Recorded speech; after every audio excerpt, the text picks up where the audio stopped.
श्रद्धेय गुरुचरण, उपस्थित महानुभाव माता बहनों,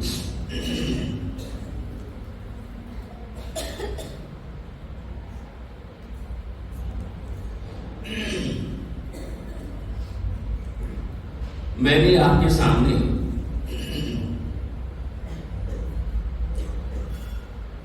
जो व्यक्ति परमात्मा के सामने छड़ी पुकारता था,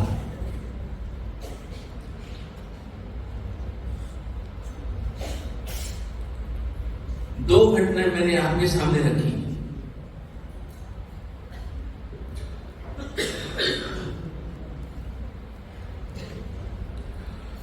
और दोनों ही घटनाएं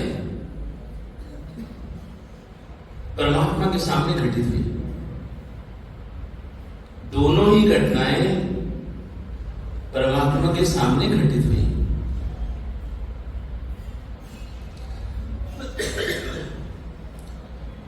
इन दोनों घटनाओं में परमात्मा के प्रति कितना उसका समर्पण भाव है, परमात्मा के प्रति उसकी कितनी भक्ति है, और परमात्मा के प्रति उसका कितना विश्वास और आस्था है।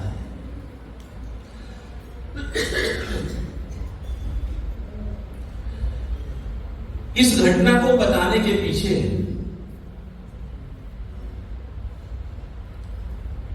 मेरा और कोई भी उद्देश्य नहीं है।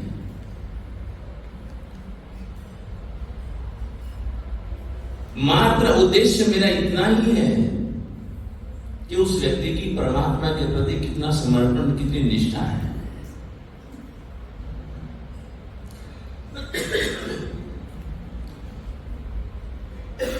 मेरा सारा शरीर,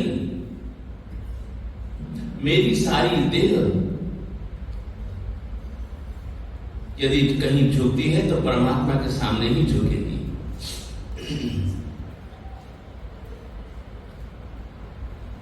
मैं छड़ी पुकारूंगा तो परमात्मा के सामने ही पुकारूंगा।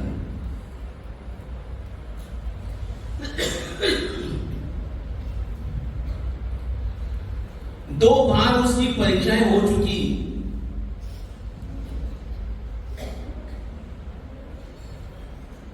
दुनिया का नियम है, दुनिया का नियम है,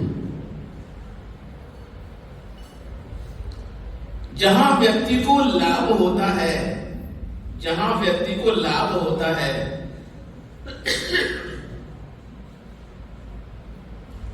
वहां लोभ प्रकट हो जाता है। और लोभ को हमारे यहां पाप का बाप कहा जाता है। लोभ को हमारे यहां पाप का बाप कहा जाता है। पैसे के सामने इंसान की जितनी भी नैतिकता है वह सब समाप्त हो जाती है। पैसे के पीछे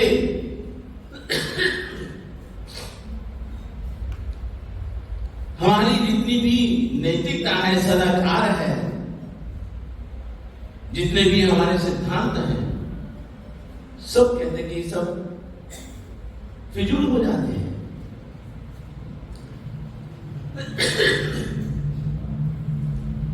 तो हर इंसान के पीछे एक ही उद्देश्य रहता है कि कोई काम हमारा बने या न बने, पैसा हमारे सारे काम बना देता है। पैसा हमारे सारे काम बना देता है।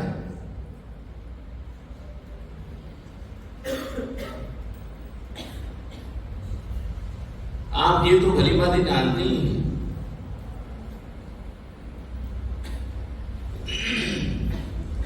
कि गांधी जी वकील थे, महात्मा गांधी जी वकील थे।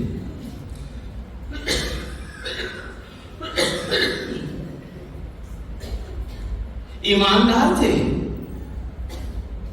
संतोषी थे।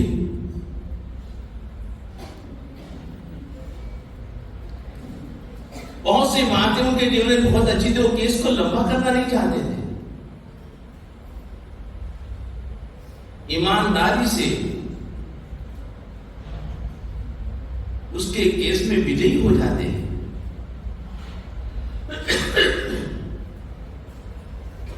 उनके मन में कोई भी लोभ नहीं था।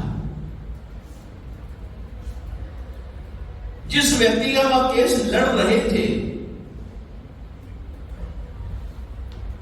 जब वह केस जीत गया, उसने हाथ जोड़ करके गांधी जी का धन्यवाद किया।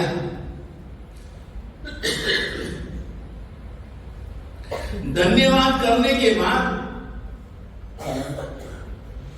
वह व्यक्ति गांधी जी से हाथ जोड़ करके निवेदन करता है कि महात्मा जी, सचमुच में आपने मेरे केस में आपने विजय दिलवा दी।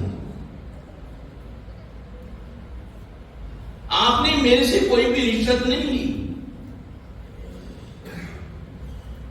आपने ईमानदारी रखी। लेकिन एक प्रार्थना है,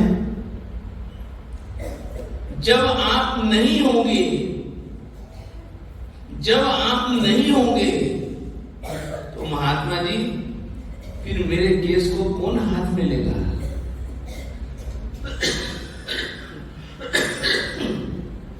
मुझे वैसे जीत कैसे मिलेगी? उसने कहा, क्यों भाई ये चिंता करता है तू? मेरे चले जाने के बाद मेरा कागज तेरे सारे काम बना देगा। मेरे चले जाने के बाद जिस कागज के ऊपर मेरी फोटो लगी हुई है, जिस कागज के ऊपर मेरी फोटो लगी हुई है, जितने देगा तेरा काम अपने आप बन जाएगा। आज भी जिस कागज के ऊपर गांधी जी का फोटो है, सारे काम बन जाते हैं। चाहे भले ही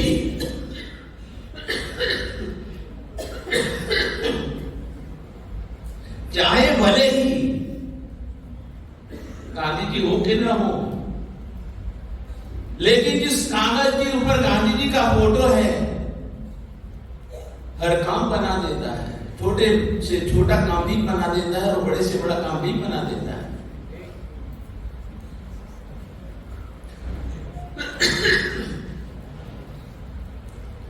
छड़ीदार को ठाकुर ने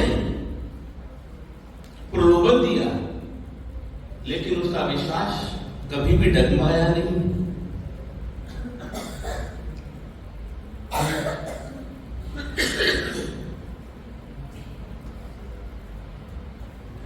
एक बार इस पालीताना में ठाकुर की सवारी निकल रही थी।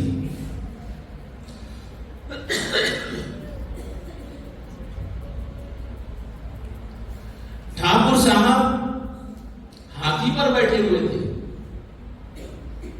ठाकुर साहब हाथी पर बैठे हुए थे। जैसे ही उनकी सवारी तलहटी रोड से गुजर रही थी, सामने बैठे हुए उस छड़ीदार को देख लिया।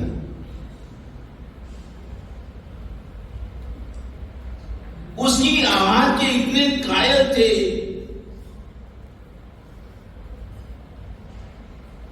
जहां कहीं पर भी उसे मिल जाता, उसकी आवाज सुनने के लिए लालायित रहते। वहीं हाथी को रोक करके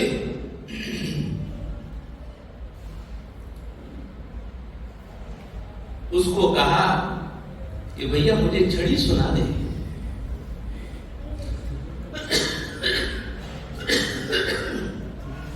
भैया मुझे छड़ी सुना दे। सारे लोग देख रहे हैं कि अब वह क्या जवाब देता है। सारे लोग देख रहे हैं कि वह क्या जवाब देता है।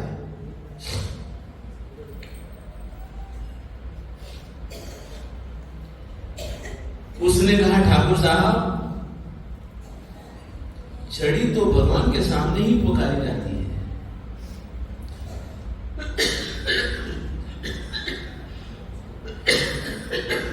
छड़ी तो परमात्मा के सामने ही पुकारी जाती है, किसी दूसरे के सामने नहीं पुकारी जाती।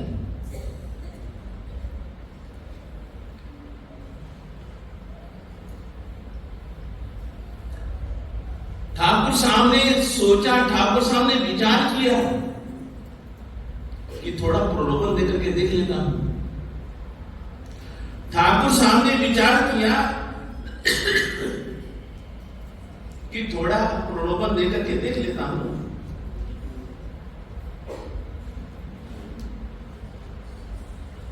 क्योंकि व्यक्ति को यदि हम लोग कुछ प्रलोभन देते हैं तो बात बन जाती है। उसने इतना ही कहा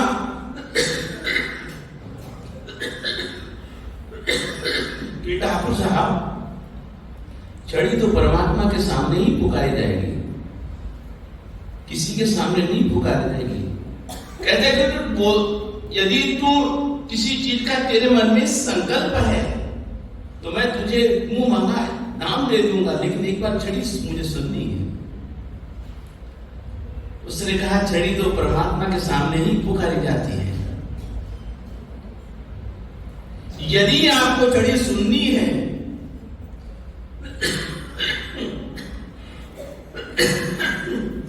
यदि आपको छड़ी सुननी है तो परमात्मा के दरबार में पधारो।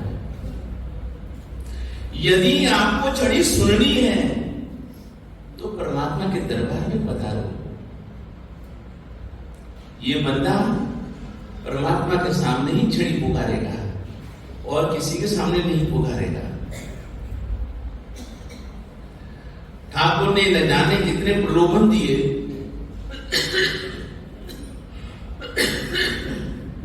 लेकिन वह बंदा फिसला नहीं, वह बंदा फिसला नहीं। लिखने वाले ने बड़ी सुंदर बात लिखी है कि यदि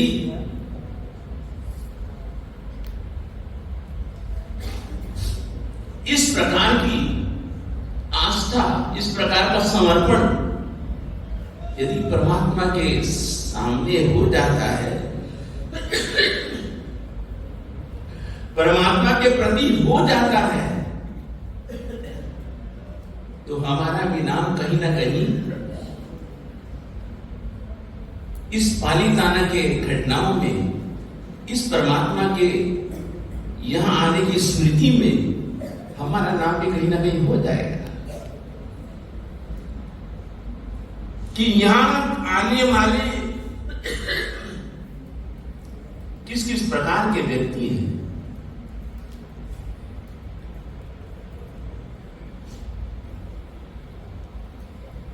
इंसान के शरीर में न जाने किस किस प्रकार की शक्तियां रही हुई हैं।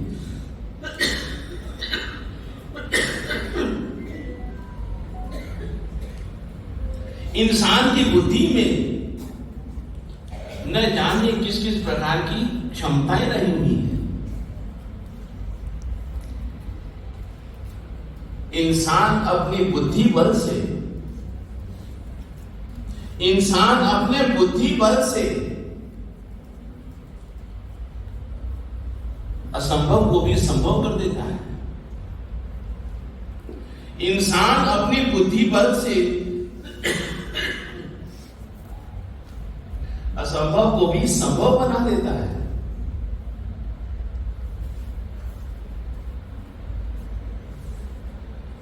गुरु के प्रति उसका कितना समर्पण का भाव रहा होगा, कुछ कल्पना नहीं की जा सकती।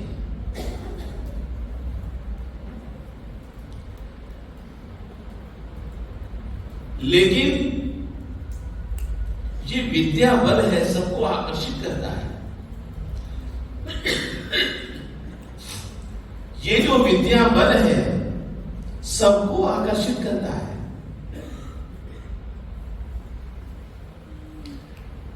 हम किसी के भी जीवन में देखें बड़े से बड़े व्यक्ति, बड़े से बड़ा व्यक्ति पढ़ लिख करके ही तो वहां तक पहुंचता है, अनपढ़ नहीं पहुंचता। चाहे कोई भी व्यक्ति हो, जितना उस व्यक्ति ने ज्ञान अर्जित किया होता है,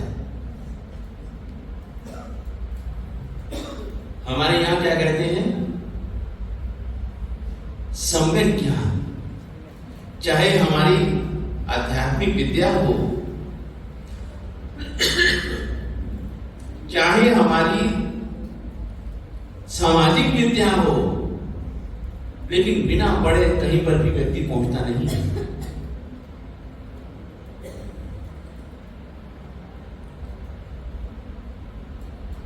और यह जो पाली ताना जो शहर बसा है, ये भी कोई ना कोई महापुरुष की देन है। यह जो पाली ताना शहर बसा है, यह भी कोई महापुरुष की देन है। किसी ना किसी महापुरुष की कृपा है।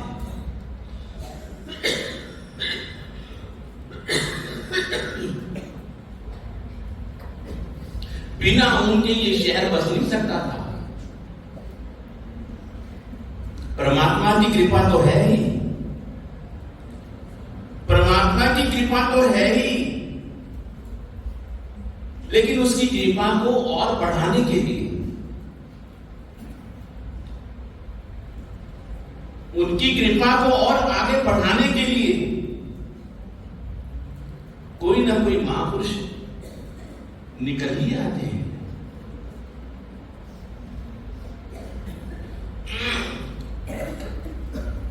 यदि श्रवण भगवान श्री महावीर स्वामी जी के जीवन में यदि गणधर गौतम न होते तो ये परंपरा चलती नहीं। भगवान श्री आदिनाथ प्रभु के यदि पुंडरीक स्वामी गणधर न होते तो ये परंपरा वहीं समाप्त हो जाती। गणधर ही, गुरु भगवंत ही उस परंपरा को आगे बढ़ाते हैं। गणधर ही गुरु परंपरा को आगे बढ़ाते हैं। इसलिए परमात्मा के बाद में यदि कोई स्थान आता है तो किसका आता है? गुरु महाराज का आता है।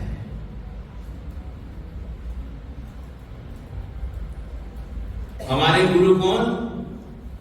गौतम स्वामी जी। हमारे गुरु कौन? गौतम स्वामी जी। परमात्मा तो परमात्मा है, लेकिन गुरु हमारे कौन है? गौतम स्वामी जी। गुरु हमारे कौन है? सुधर्मा स्वामी जी। हमारे गणधर जितने भी हैं सब हमारे गुरु हैं।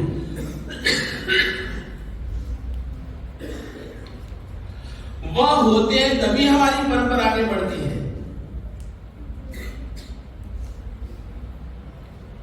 तो इस पालीताना नगर को बसाने वाले में किसी गुरु महाराज जी की असीम कृपा रही है।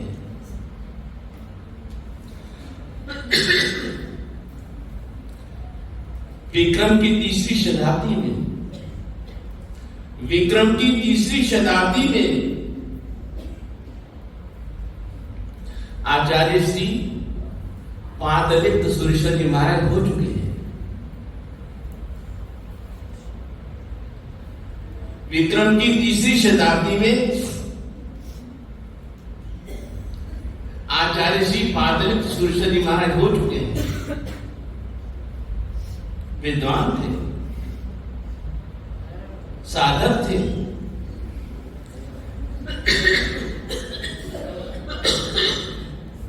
साधनाशील थे।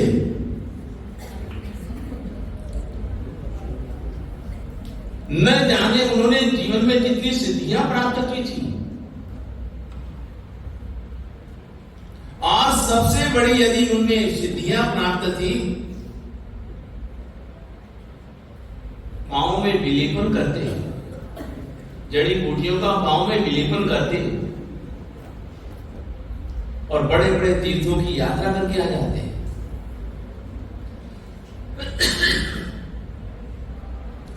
पांव में विलेपन करते और न जाने बड़े बड़े तीर्थों की यात्रा करके चले आते हैं। ये उनका एक दिन का नहीं, नित्य का क्रम था। ऐसे महापुरुष थे वो।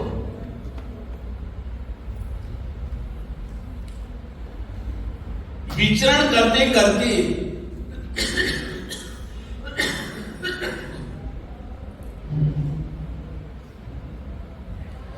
डंका नाम की नगरी में पधारे।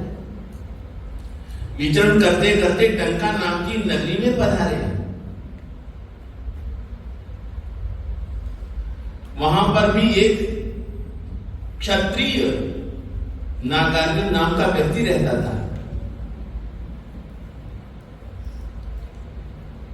जिस प्रकार से हमारे आचार्य श्री के पास में सिद्धियां थी, उसी प्रकार से नागार्जुन के पास में भी सिद्धियां थी।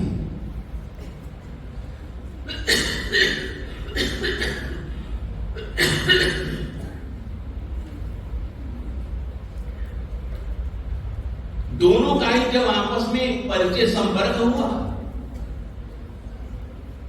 दोनों का ही जब आपस में परिचय संपर्क हुआ, तो हमारे आचार्य श्री पादलिप्त सुरेश्वर जी महाराज तो निर्मोही थे, सरल हृदयी थे, और कुछ जीवन में पाने की इच्छा नहीं थी। लेकिन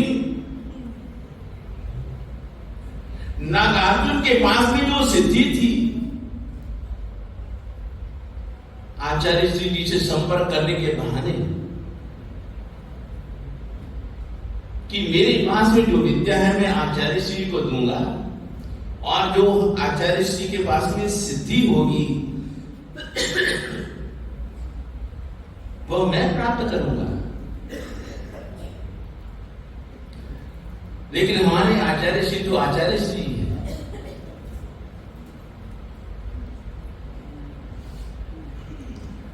नागार्जुन ने सोचा कि मैंने इतने वर्षों तक साधना करके, अध्ययन करके मैंने स्वर्ण सिद्धि प्राप्त की है, मैंने स्वर्ण सिद्धि प्राप्त की है।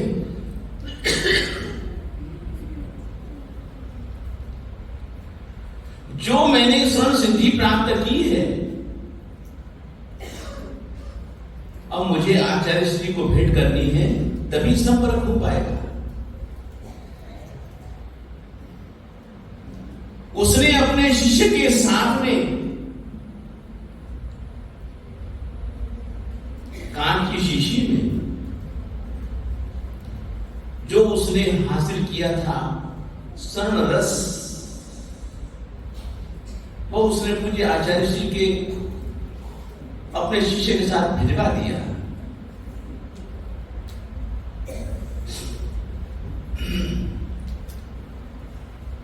जैसे ही शिष्य गुरु जी के पास में पादलिप्त सुरेश्वर जी के पास में पहुंचता है,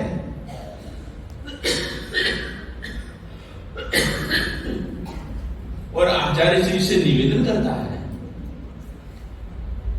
कि मेरे गुरु जी ने वर्षों से साधना करके ये स्वर्ण रस तैयार किया है और आपके लिए भेजा है, आप इसे स्वीकार करो। आप थोड़ा सा ही रस यदि तांबे के ऊपर आप डालेंगे तो तांबा क्या हो जाएगा, स्वर्ण बन जाएगा।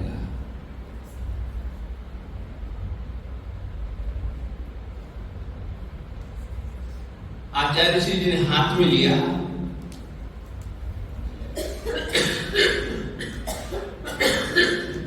देखा, देखने के बाद आचार्य श्री जी ने बाहर जाकर के उसको गिरा दिया।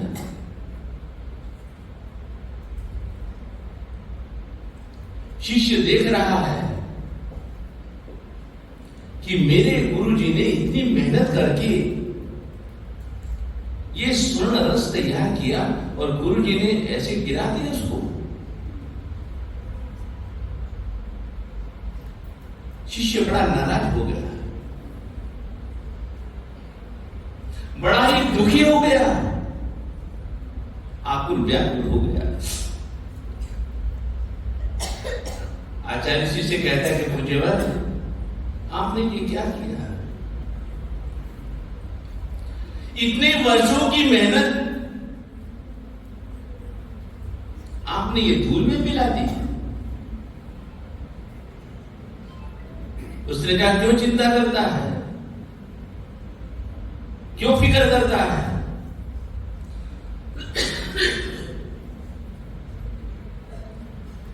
श्रावकों को कहकर के पहले उसे खाना खिलाया,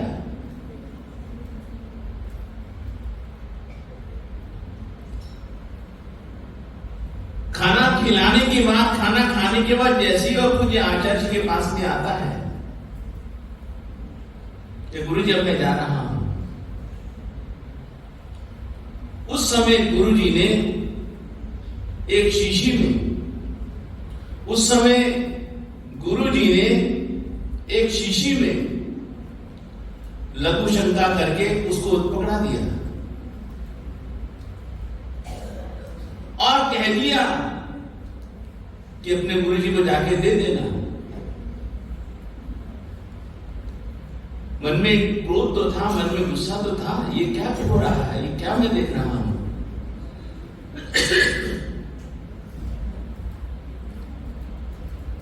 वहां से चुपचाप निकल जाता है। गुरु जी को सारी घटना बताता है।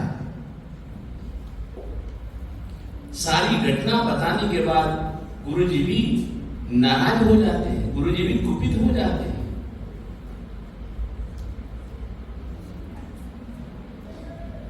लेकिन गुरु जी ने जो उसको शीशी में डाल करके भेजा था, गुरु जी ने बाहर जाकर के एक शिला के ऊपर, एक पत्थर की शिला के ऊपर जाकर के उसको गिरा दिया।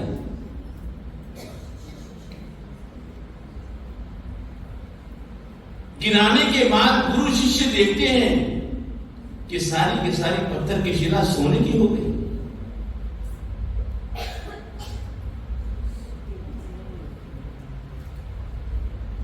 वह बेचारा आचार्य श्री के प्रति नतमस्तक हो गया।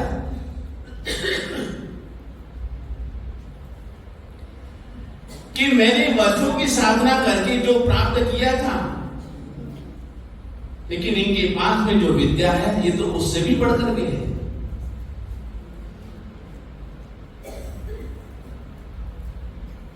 गुरु जी से प्रभावित होकर के गुरु जी के पास में आया।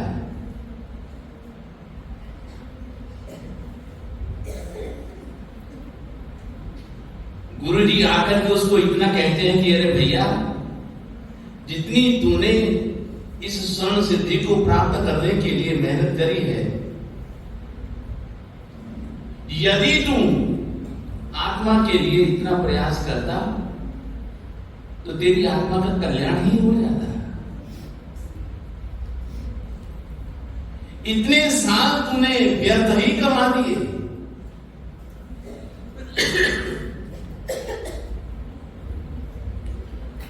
एक दिन पूज्य आचार्य श्री जी यात्रा करके जैसे ही लौटते हैं, शिष्य उनके पैर धो रहा था, शिष्य उनके पैर धो रहे थे।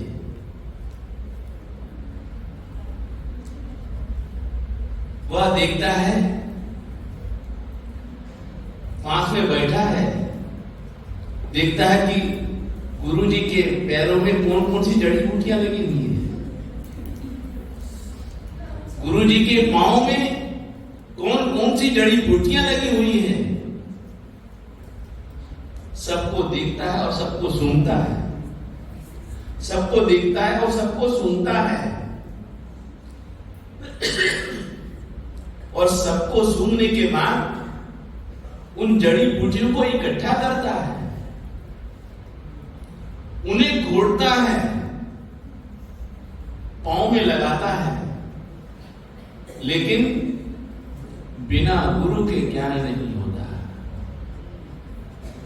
कोई भी काम करो गुरु तो बनाना ही पड़ता है।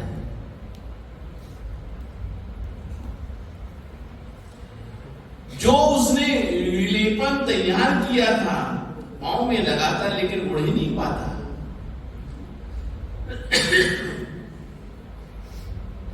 गुरु जी ने देखा उड़ता है वापस गिर जाता है, उड़ता है वापस गिर जाता है, उड़ता है वापस गिर जाता है। उसने कहा कि यही तो तेरी भूल है, यही तो तेरी गलती है।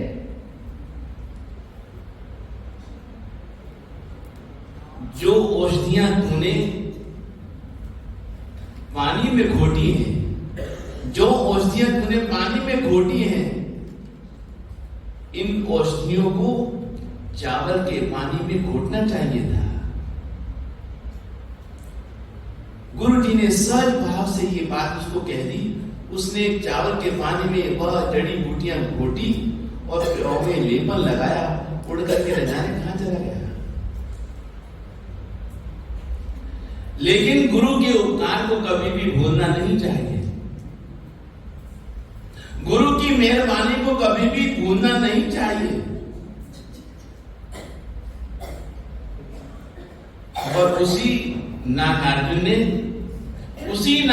ने पालीताना बसने से पहले पादलिप्तपुरम इस शहर की नींव रखी। पहले ये पादलिप्तपुरम था, उसके बाद में ये पालीताना बना है।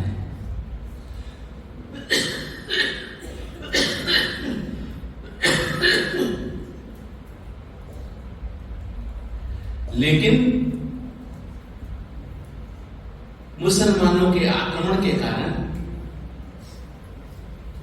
उन्होंने हमारी संस्कृति को बहुत नुकसान पहुंचाया है।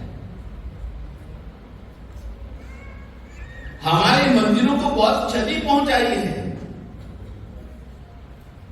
लेकिन एक बात याद रखना, हमारी श्रद्धा को वो गिरा नहीं सके, हमारे विश्वास को, हमारी श्रद्धा को गिरा नहीं सके। चाहे उन्होंने कितना भी नुकसान क्यों न पहुंचाया हो, लेकिन फिर भी हमारे स्थान, हमारा विश्वास आज भी अटूट है। तो एक गुरु और एक शिष्य का क्या संबंध है?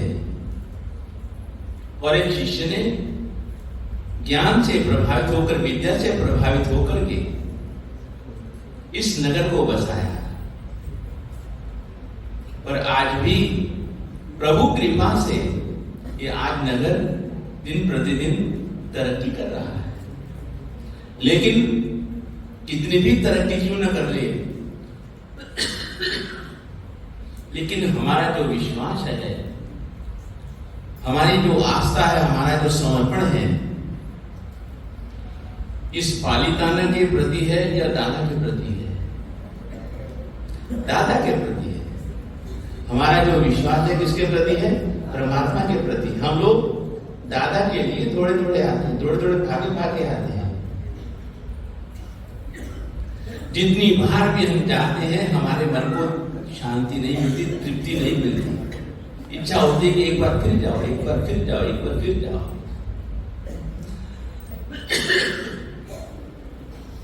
ऐसी भावनाओं को लेकर के हम लोग प्रतिदिन यात्राएं करते हैं, 3 यात्राएं करते हैं, 7 यात्राएं करते हैं, 12 13 यात्राएं करते हैं। ये सब किसकी कृपा है? परमात्मा की ही कृपा है।